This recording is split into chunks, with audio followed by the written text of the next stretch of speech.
हाँ, राम राम मेरे से भाइयों को। तो भाइयों आज शाम को यूट्यूब पर मैं शाम को नहीं, रात के टाइम थोड़ी 9 बजे जैसे, तो उस टाइम मैं लाइव में आऊँगा और कुछ डिस्कस करेंगे कि कुछ अच्छी बातें, कुछ ऐसी चीज़ें कि आपकी भी जानकारी ऐसे हो, इससे ये सब चीज़ों के बारे में बात करेंगे। और साथ ही में मैंने वीडियो बनाना क्यों छोड़ दिया, मैं फिटनेस में हूँ एक्चुअली, लेकिन जिम वगैरह 6 महीना से नहीं जा पा रहा था। जो घर में होता है वही कर रहा था, पुशअप्स पुलअप्स यही सब, थोड़ी बहुत जो मूवमेंट होती है, एक्सरसाइज होती है, ये सब कर रहा था घर में। और टाइम मुझे क्यों नहीं मिल रहा था एक्सरसाइज करने का, वीडियो बनाने का।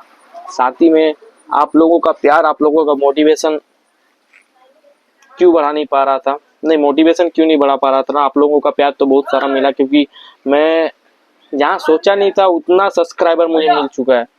1100 से ऊपर का सब्सक्राइबर मिला है, मतलब क्या बताए भाई। यहाँ सोचने में, यहाँ तक पहुँचने में मुझे टाइम लगा है, लेकिन आप लोगों का प्यार ऐसे बना रहेगा तो मैं 1 लाख से ज़्यादा सब्सक्राइबर भी हो सकता है मेरा। तो ये सब तो आपका सपोर्ट रहेगा, आपका प्यार रहेगा तो बन ही जाऊँगा। और चलिए लाइव में मिलते हैं, अच्छी से बात करते हैं और सारी चीज़ों की जानकारी देंगे। तो राम राम।